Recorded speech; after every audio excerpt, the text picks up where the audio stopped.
Hello, everyone, and welcome to Slash Film Daily for Monday, November 30th, 2020. On today's episode of the show, we're going to be talking about the latest film and TV news. My name is Ben Pearson. I'm the senior writer at slashfilm.com, and I'm joined on today's episode by Slash Film weekend editor Brad Oman. Hey, that's me. Brad, it's just you and I today, and I think this is the first time in Slash Film Daily podcast history where one person, this person being you in this case, has written every single news story that we're going to talk about today.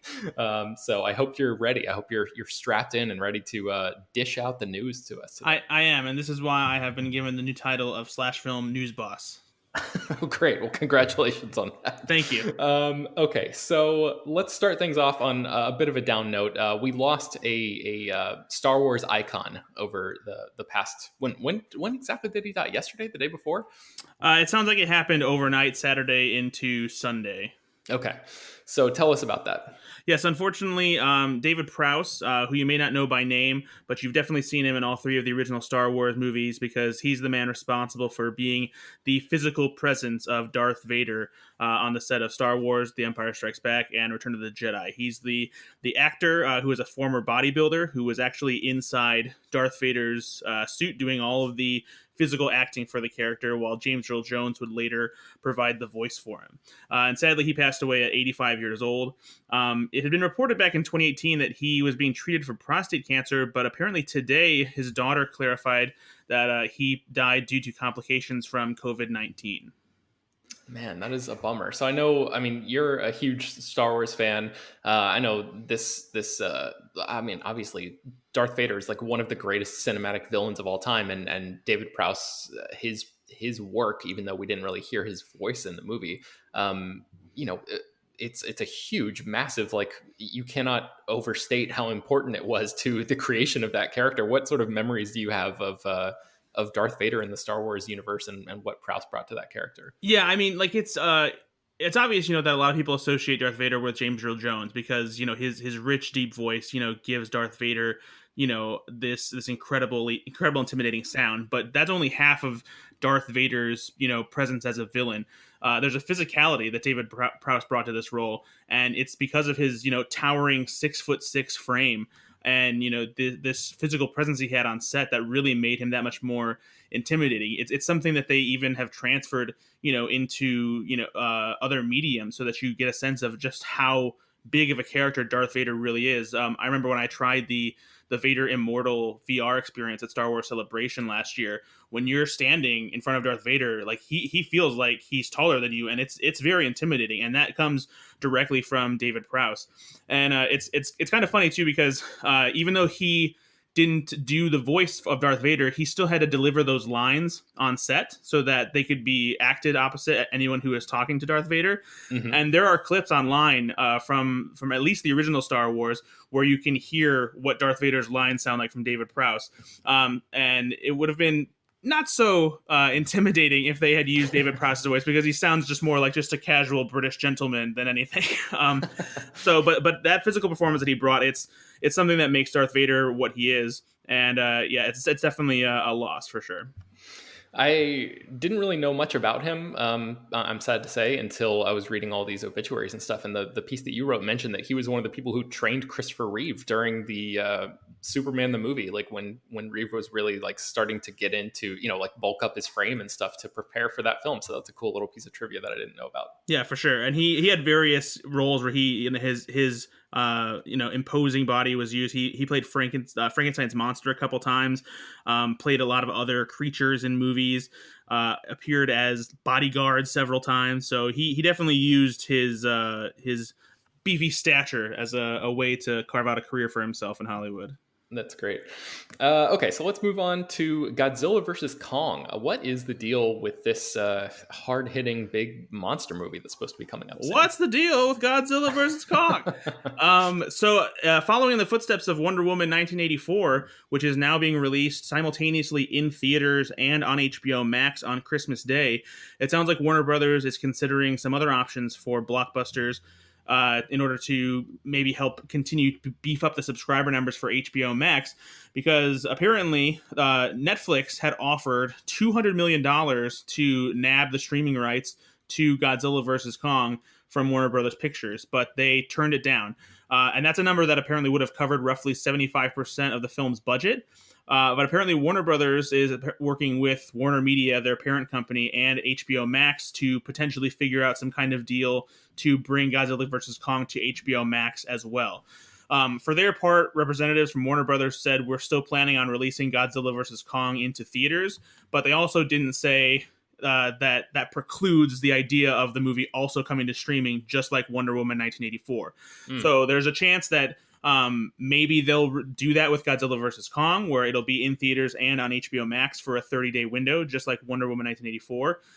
But the one weird thing about this is that Godzilla vs. Kong actually isn't slated to hit theaters until mid-May of next year, which is around the time that it seems like the vaccine will be out there and that people might be more ready to come back to movie theaters. So it's not clear if they're maybe considering bumping up the release of Godzilla vs. Kong in order to take advantage of the fact that there's so little blockbuster entertainment out there on streaming, and to fill a gap maybe in the spring where there aren't any big movies hitting theaters or coming to streaming services, which might draw more people to pick up HBO Max. Yeah, this is a movie that I think we've been talking about because correct me if I'm wrong, Brad, there is not a trailer out for this movie yet, right? No, there hasn't been a trailer, and there have only been like one or two first look images. Okay.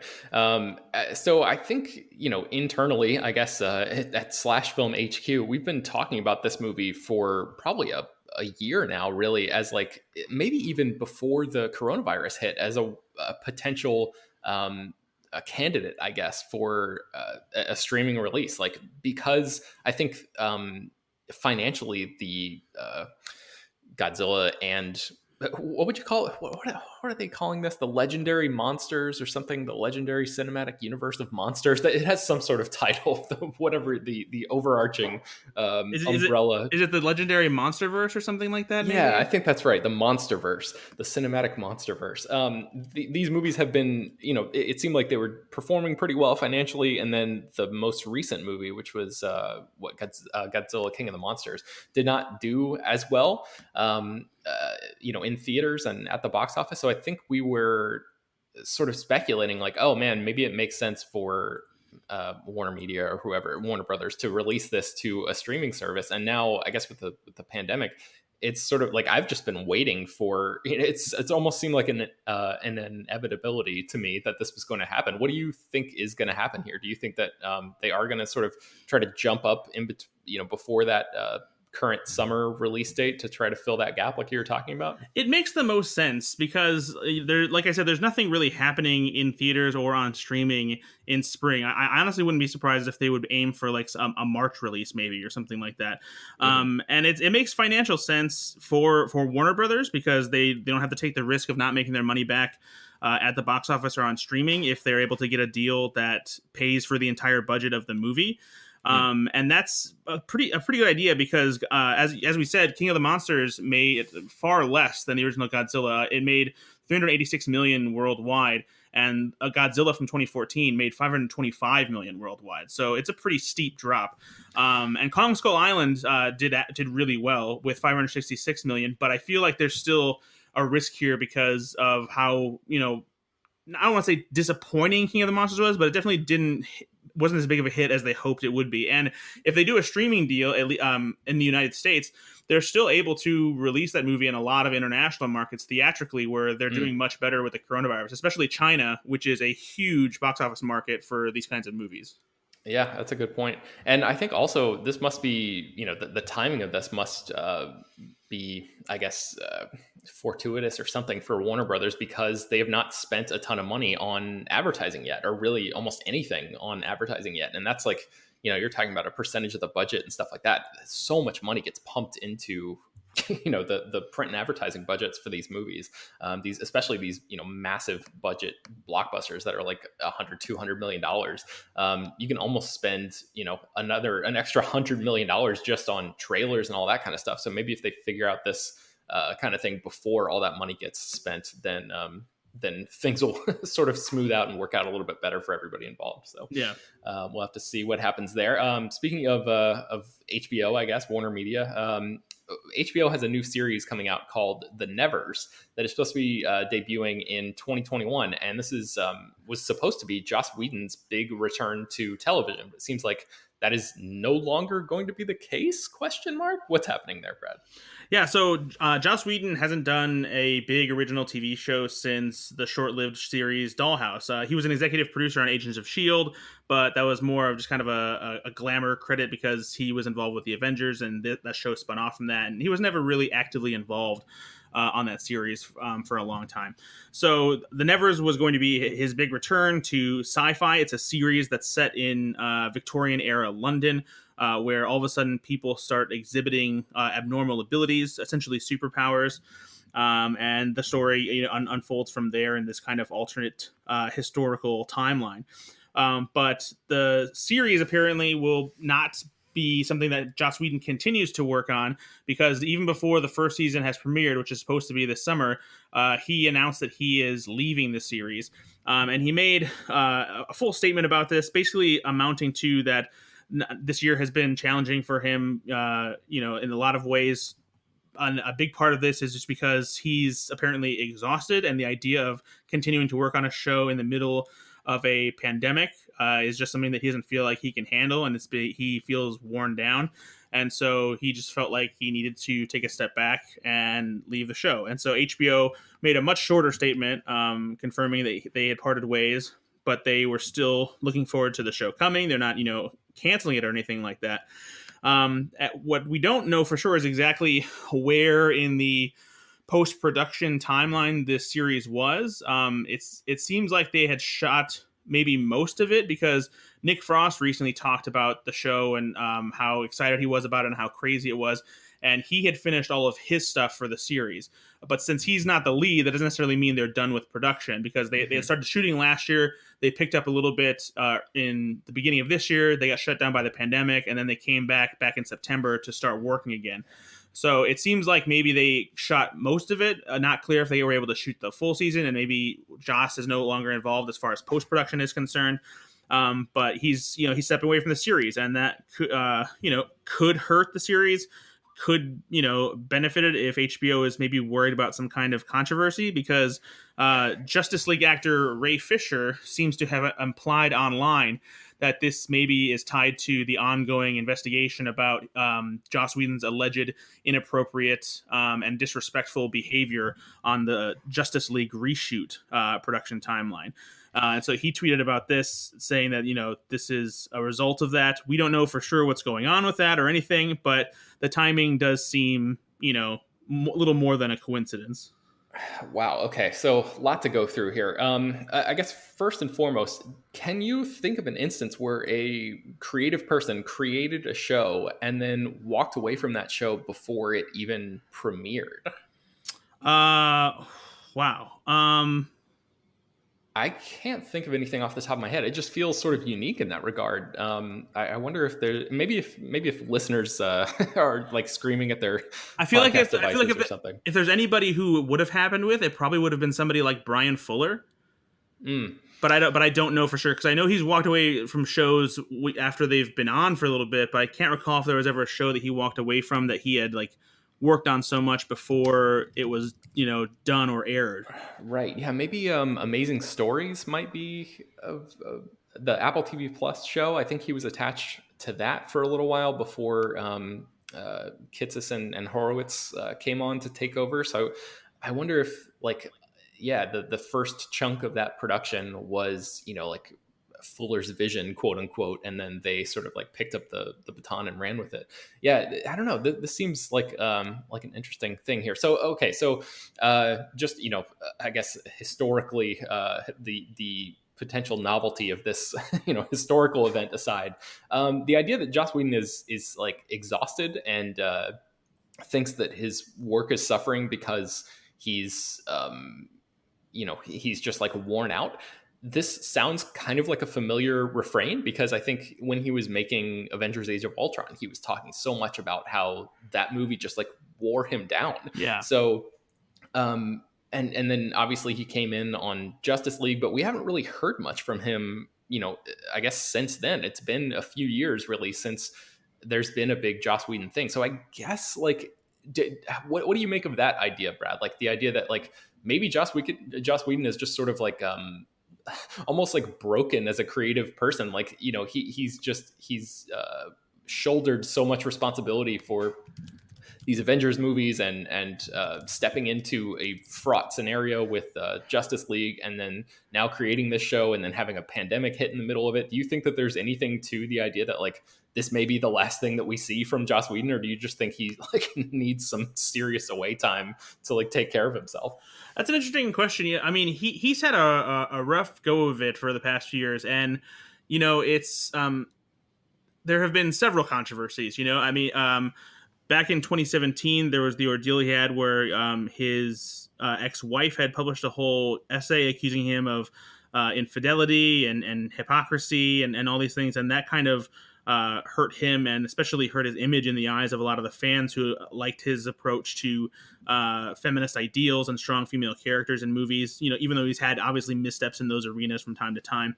You know, and yeah, I think like one of the biggest Joss Whedon fan sites like shut down around that time, if memory serves. But go on. Yeah, and then that combined, you know, with this new Justice League controversy, which I'm sure is an ongoing thing.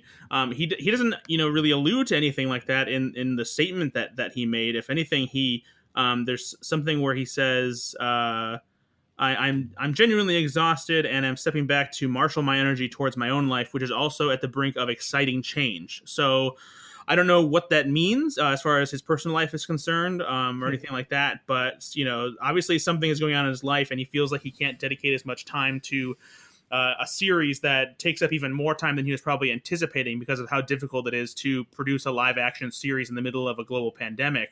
But it's obviously important enough that he feels like he has to step away from the show because he probably wouldn't be able to continue on with a second season without the quality of that series suffering.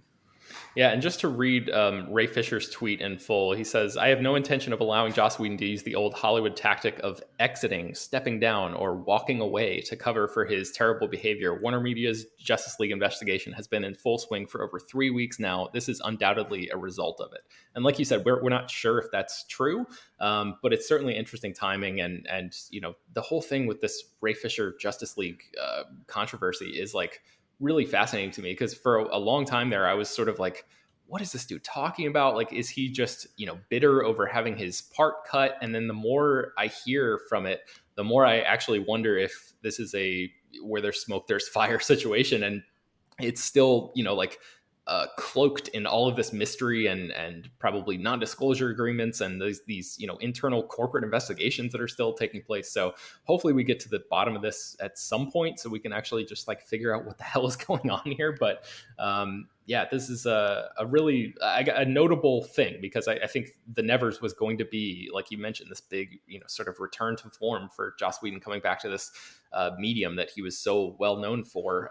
And it's HBO too, which allows him to spread his wings even more, because otherwise he's been working on network television for so long. Yeah, that's true. Yeah.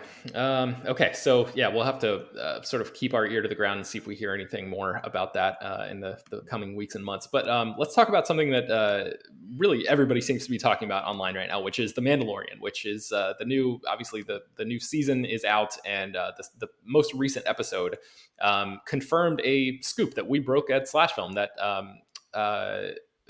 Rosario Dawson is in fact playing Ahsoka Tano? Yeah, Ahsoka Tano.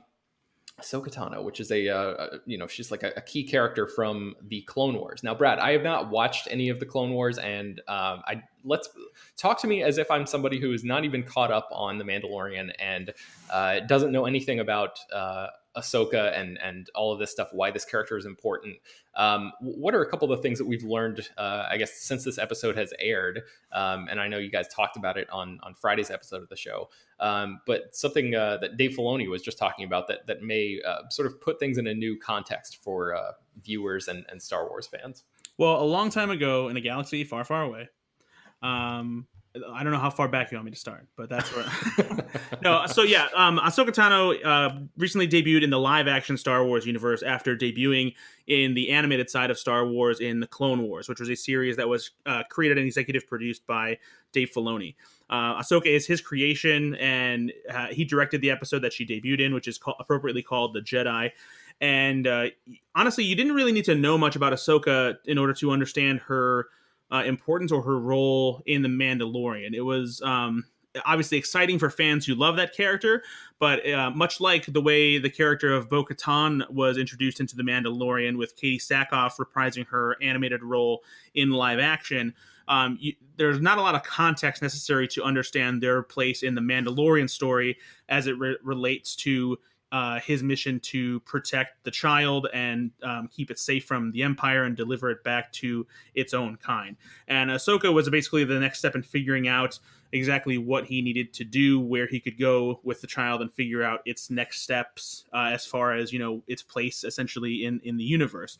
But there is an interesting question that comes about by having Ahsoka Tano appear in The Mandalorian, because the last time we saw her was at the end of the animated series Star Wars Rebels. And so obviously she was a part of that show, which takes place much later than Clone Wars, leading up to the events of Star Wars A New Hope. And in this series, at the end, there's an epilogue that takes place several years after the final climactic battle, where she teams up with another Mandalorian named Sabine Wren, who they decide to embark on a mission to track down their ally, Ezra Bridger, who is a Jedi apprentice who was involved in this final battle with Grand Admiral Thrawn, a character who is part of the Empire, an Imperial officer. He was taken from the expanded universe, brought back into canon through Star Wars Rebels, and it's in the recent episode of The Mandalorian with Ahsoka Tano, it is revealed that she is trying to track down Grand Admiral Thrawn. And at the end of Star Wars Rebels, Thrawn and Ezra were stuck on board Thrawn's ship as a pod of these alien, essentially whale-like beings with tentacles that have the ability to travel through hyperspace, grabbed onto the ship and jumped to hyperspace, leaving Sabine and the rest of Ezra's crew on the Ghost with no idea where he went, if they survived, or anything like that. But in the most recent episode of The Mandalorian, now that we know Grand Admiral Thrawn is out there somewhere and Ahsoka is looking for him, that means Ezra Bridger is probably out there. And that makes what Dave Filoni said recently about where The Mandalorian may or may not take place even more interesting, because it was asked about the epilogue and where Ahsoka Tano is when we meet her in The Mandalorian. And he simply said that it's possible that The Mandalorian takes place before that epilogue at the end of Star Wars Rebels.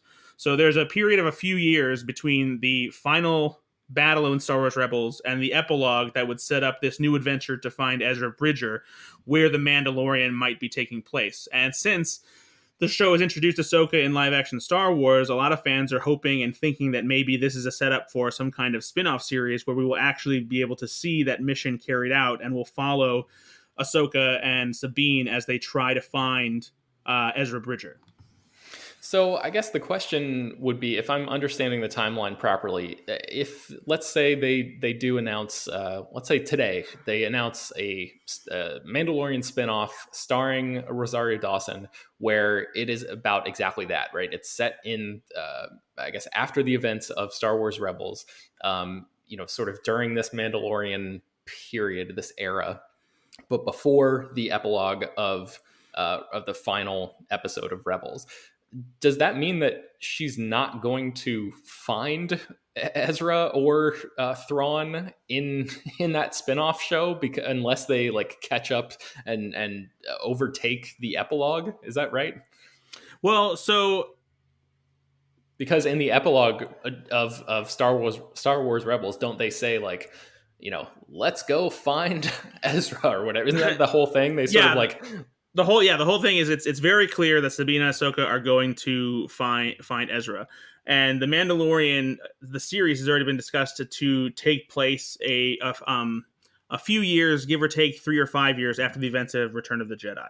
Mm-hmm. So within that period, there's room, to have this adventure where there are plenty of unexplored parts of the Star Wars universe that don't necessarily have to adhere to a lot of troublesome canon, where they have to tiptoe around certain elements of the original trilogy storylines or anything like that, because there's enough space between Return of the Jedi and Force Awakens before the First Order comes about and whatnot, that they can play with that and not have to worry about intersecting with anything already established in the Star Wars movies or even the rest of the canon, which all ties into the movies in the books and comics and whatnot.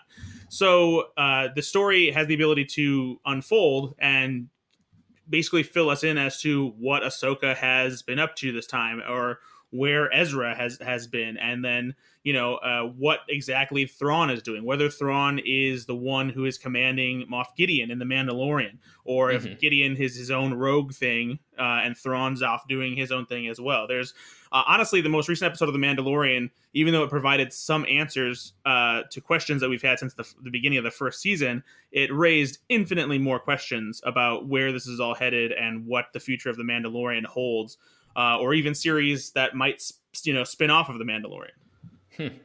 So, I mean, I love what you're saying there, especially the idea of going off into sort of uncharted corners of the galaxy and not being beholden to, crisscrossing with characters we've seen before and all that stuff. I think you and I both have long expressed our desire for Lucasfilm to sort of, take Star Wars as a whole into more of that direction. And this seems like a really smart way to do it if they decide to do that. But I guess just the nitty gritty of it, Ahsoka could have all sorts of adventures. We could theoretically in this spinoff show, follow the characters of Ezra and Thrawn around for a little while. But the three of them would never cross paths, right? Because it would take place before Rebels, and then the epilogue for Rebels would no longer make sense if during this spinoff, they all, have a meet up and have some sort of big fight or party or whatever they do. Well, just because The Mandalorian takes place before there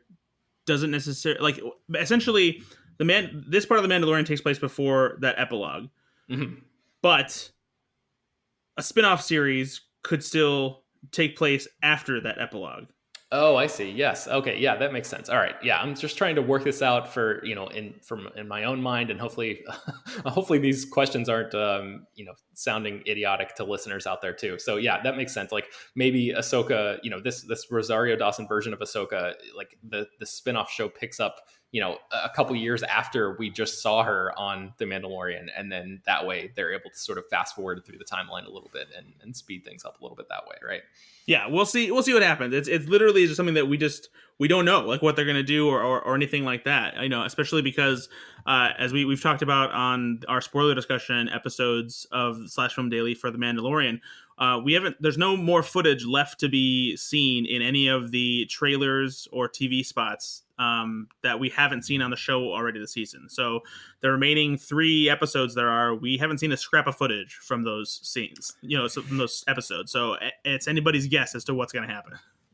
And for our last story today, they're talking about things that are going to happen on the rest of Mandalorian season 2. We know of at least one thing that's not going to happen, and that is at least one character is not going to be coming back, right? At least that's the assumption that we can make and take from something that a cast member said, who was a new character that joined the Mandalorian this season. So as I talked about earlier, Bo-Katan is a character from the Clone Wars who was voiced by Katee Sackhoff from Battlestar Galactica, and she made the jump to live action to play that character on The Mandalorian. And she was flanked by 2 other Mandalorians in that episode. One of which was played by Sasha Banks, who is a former WWE star, and she plays a fellow Mandalorian. She was all suited up, in armor and everything. And she was interviewed recently about her work on the series, and she mentioned that she would not be appearing again throughout the second season. That was the only episode that she shot. So it seems as if we won't be seeing that character, and her character, his name is Koska Reeves. And so we're left to assume that maybe that means we won't see Bo-Katan again throughout the second season, or if we do, she won't be accompanied by these 2 Mandalorians who appeared with her in the episode The Heiress that they debuted in.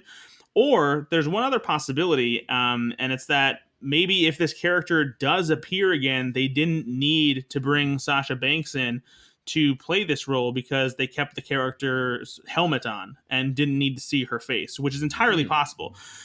Because obviously it's cheaper to have the stunt person come in and do action work with Mandalorian armor on than it is to pay the actress to do it. So assuming that maybe that character doesn't talk, and she didn't have very many lines in the episode that she debuted in, that it would be possible for that character to potentially appear later in the season without Sasha Banks needing to film anything or knowing that her character is coming back.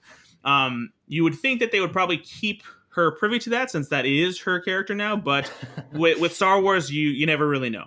So for now, we'll assume that that's probably the case, that we won't be seeing that Mandalorian character appear again this season, but we won't count it out either. Is that disappointing to you, Brad?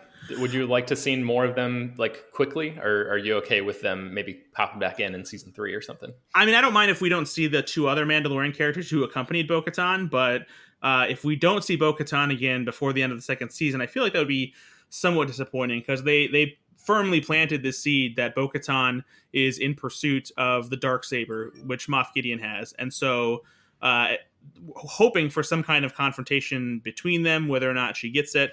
I mentioned on our spoiler discussion that I asked Katee Sackhoff and tried to get her to talk about whether she actually held the Darksaber, without necessarily implying that she held it on camera, but just as a prop. And she said she didn't remember, which seems like tap dancing to me. Yeah, certainly.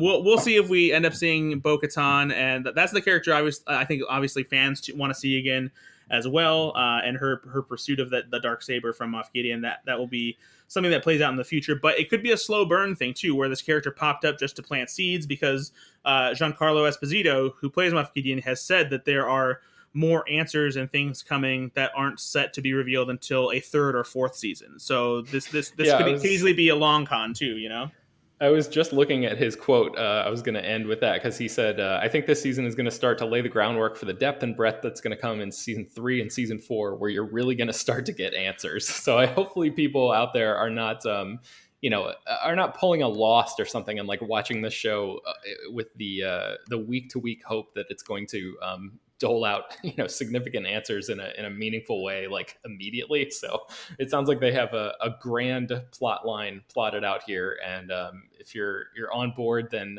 it sounds like it's going to be a long ride. So hopefully it'll be an entertaining one. So I think that's going to bring us to the end of today's episode. Brad, do you want to tell people where they can find more of your work online? Oh, sure. On Twitter at Ethan_Anderton. Check me out there. Always writing on slashfilm.com. And I still do have my own podcast called Go Flix Yourself. It's not currently up on iTunes. We're figuring out some technical stuff, but it will be back, and we will be doing new episodes. So if you like that, if you haven't heard it, stay tuned for that. I will be sure to mention again when it is back and fully operational. Excellent. And you can find me on Twitter and Instagram at Ben Pears, and you can find more about all the stories that we mentioned on today's show at slashfilm.com and linked inside the show notes of this episode. Slash Film Daily is published 3 times a week, bringing you the most exciting news from the world of movies and TV, as well as deeper dives into the great features you can find on the site. Actually, I'll link to that Katee Sackhoff interview that Brad was talking about, so you can read that in the show notes if you have not checked it out yet. And you can subscribe to this show on Apple Podcasts, Google, Overcast, Spotify, all of the popular podcast apps, and send your feedback, questions, comments, and concerns to us at peter@slashfilm.com. Make sure to leave your name and general geographic location in case we mention your email on the air. Thank you so much for listening, and we will talk to you all on Wednesday.